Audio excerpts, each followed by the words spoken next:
السلام عليكم. مرحبا بكم في فيديو جديد في قناة كريمة لايف. اليوم بغيت نشارك معكم واحد الموضوع مهم بزاف عند بزاف ديال العائلات المغربية في هذه الفترة هذه، وهو كيفاش كنحتفظوا بزيت الزيتون من بعد ما كنطحنوه وكنجيبوه للدار باش يبقى بنين وصحي ومحافظ على الجودة ديالو طيلة السنة.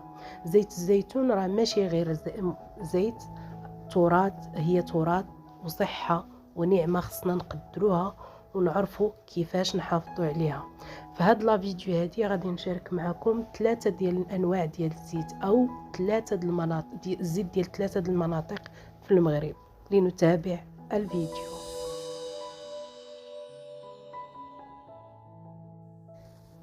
منين كنجيبوا الزيت ديال الزيتون من المعصرة، اول حاجه خصنا نفكروا فيها هي كيفاش نخزنوها. كما كتشوفوا هنايا راه جبناها في البوادات ديال الميكا.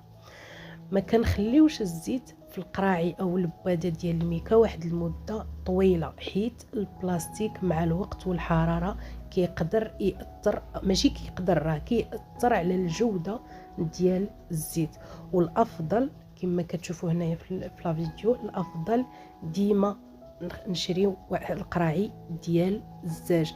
هادو راه كاينين باثمنه، يعني هاد البويض هادو راه كاينين باثمنه شويه مرفقه بالنسبه للثمن اللي غادي تعطي في الزيت. راه واخا تشريهم حتى بثمن غالي، راه ماشي شي حاجه اللي هذا راه كتحافظ عليها وكتخلي كتبقى عندك، ماشي شي حاجه اللي هادو انتما راه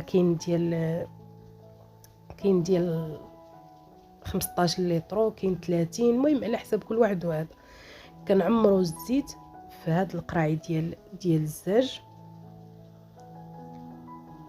ومن الاحسن يعني على حسب عاود ما شفت ما قريت في هذا، من الاحسن يكونوا الا لقيتوا دوك القراعي اللي كيكونوا غامقين، يعني اللون ديالهم غامق.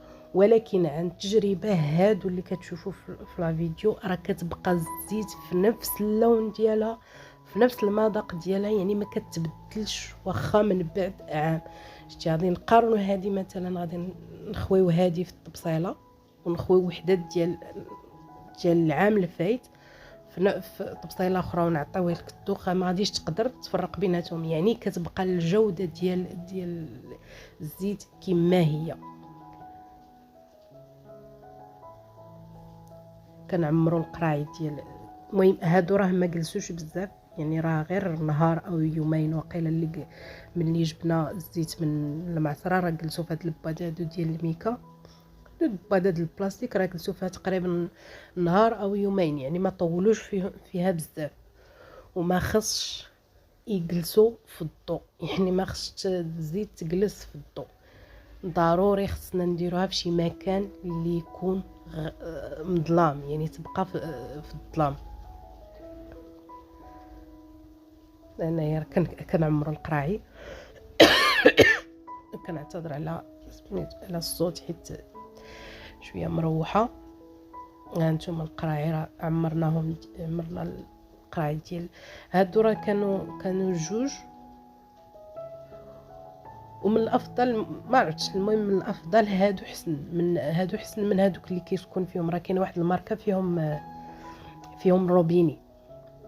الروبيني راه ممكن تقيسوا لك شي حاجه ولا هذا تبقى تسرب الزيت. هادو من الاحسن، ومن الاحسن يكون هادو اللي صغارين، يعني باش اللي كتخوي الزيت، اللي انا كنهضر على النساء لانه هما اللي كيتعاملوا مع هذا الشيء.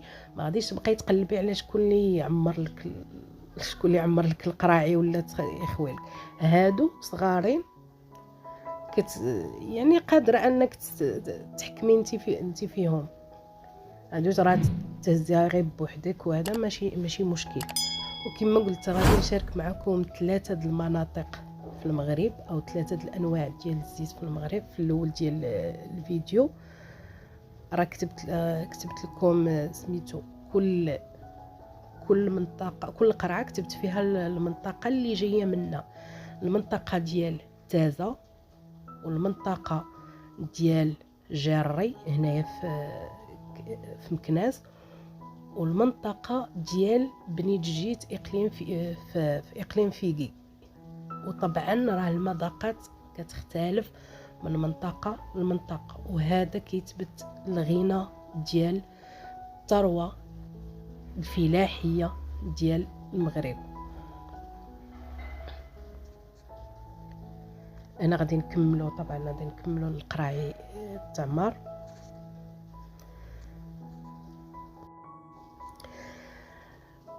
طبعا ملي كنكملوا التعمار ديال القراعي، وهنا ملي كنهضر على القراعي راه كنهضر على هادو ديال الزاج. ملي كنقول القرعه راه ماكشي هي قرعه كبيره، هادو ديال الزاج كنكملوا لهم التعمار. يعني كنحيدوها تماما من دوك الباده ديال الميكا، لان بصراحه هما اللي كيصلحوا للهزان. عاود ملي تكون جايباهم من المعصره هما اللي كيصلحوا للهزان. ملي كنعمروهم كنسدوهم مزيان، يعني حتى الا ما تسداتلكش مثلا القرعه كانت عندك قديمه ولا هذا وما تسداتلكش، غادي ديري واحد البلاستيكه وعاد تسدي لهم. ملي كنسدوها خصنا نبعدوا الزيت من حدا حدا الفران، يعني من الاحسن تخرج من الكوزينه، يعني ما تبقاش في الكوزينه. نحيدوها من حدا الفران، نحيدوها من قدام شي، يعني يكون قدامها شي شرجم كيدخل الضوء. تبعد على اي بلاصه كتوصل ليها الشمس، حيت الضوء والحراره هما اكبر اعداء ديال الزيتون. حتى في الطريقه ديال الاستعمال ما كنفتحوش القراعي بزاف، غير ملي كنحتاجو هنا. راه كنسد القراعي كما قلت لكم خصهم يتسدوا مزيان. ملي كنحتاجو شي حاجه، يعني هذا كنعمروا القريعات صغار، كنعمروا القراعي باش كنخدموا القراعي الصغار وكنسدوا. ما كنبقاش نبقاو حل سد. يعني كنعمر داكشي باش غادي نخدم وكنسد، ما كنبقاش حل سد. كما قلت لكم هذه الزيت ديال 3 المناطق، وكنعتذر على ديك الاخر ديك الاسم اللي بان ليها. طبعا راه حنا كاملين عارفين هذيك راه مقاطعه، ولكن احنا راه كنستعملوا غير القرعه ماشي هذا القراعي ديال الزيت. هذه عين غنقادهم، هذه ديال جاري، وهذيك الوسطانيه ديال بني الجيت، والاخرى ديال منطقه تازه. ولكن كما قلت راه الجوده، يعني حتى الجوده ولا راه كتختلف. وهنا راه عمرتهم في هذا، كنعمروها في هذا، كنعمرو في شي خنشه ولا هذا وكنسدوا عليهم.